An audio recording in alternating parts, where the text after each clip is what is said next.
সুপ্রিয় দর্শক, medicine corner YouTube channel থেকে আবারও স্বাগত জানাচ্ছি। নতুন আরেকটা ওষুধ নিয়ে আপনাদের কাছে রিভিউ করতে এসেছি। তো দেখতে পাচ্ছেন এটার নাম হলো ড্রাইলিন 200। তো ড্রাইলিন 200 এটা মূলত একটি ট্যাবলেট। তো এই ট্যাবলেটটি একমি কোম্পানি বাজারে এনেছে। তো একমি কোম্পানির এই ড্রাইলিন 200 যে ট্যাবলেটটি, এই যে পাতাটা দেখছেন, এই পাতায় থাকে 10টা করে। তো এই ওষুধটি কেন খাবেন, ডাক্তার কেন সাজেস্ট করে এবং এটার কার্যকারিতা কীভাবে খাবেন, সব কিছু নিয়ে আজকের ভিডিও।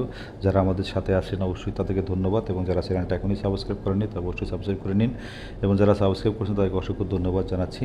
তো এটা মূলত একটা ঠান্ডা আক্রান্ত, ঠান্ডাজনিত যাদের সমস্যা, যেমন হাঁপানি, শ্বাসকষ্ট, আর যারা শ্বাস নিতে অনেক কষ্ট হয়, হাঁপানি, অ্যাজমা রোগ যাদের আছে, তাদেরকেই ডাক্তার সাহেব এই ট্যাবলেটটা সাজেস্ট করে থাকে। বিশেষ করে অ্যাজমা রোগীদের জন্য খুবই কার্যকরী ওষুধ, এবং যাদের শ্বাসনালী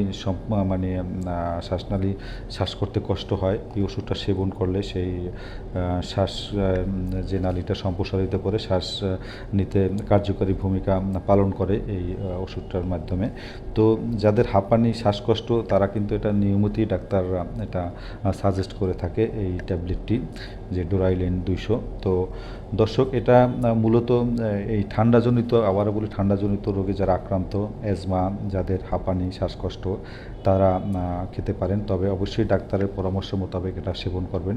তো এটা খাবার যে সেবন বিধি, সেটা অবশ্যই অভিজ্ঞ ডাক্তারের পরামর্শ নিয়ে তাদের সাজেশন মোতাবেক আপনারা সেবন করবেন।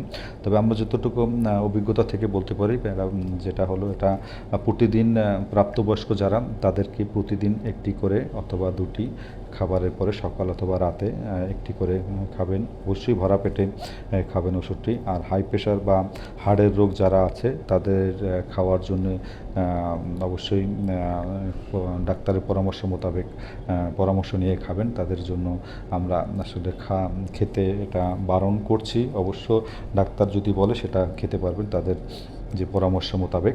তো দর্শক, আশা করি বুঝতে পেরেছেন এই ওষুধটার যে ড্রাইলিন 200 ওষুধটার কার্যকারিতা।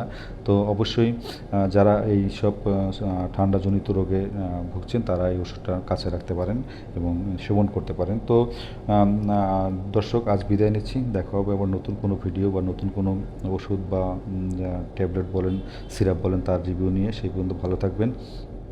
তো দর্শক, আর যদি কোনো কিছু জানার ইচ্ছা থাকে বা এই ভিডিওর বিষয়ে কোনো অভিযোগ বা কোনো পরামর্শ থাকে, অবশ্যই আমাদেরকে কমেন্ট বক্সে কমেন্ট করবেন, আমরা আপনাদের কমেন্টে রিপ্লাই দেবো। তো অবশ্যই ডাক্তারের পরামর্শ ছাড়া কোনো ওষুধ খাবেন না। বিদায় নিচ্ছি, ভালো থাকবেন সবাই, খোদা হাফেজ।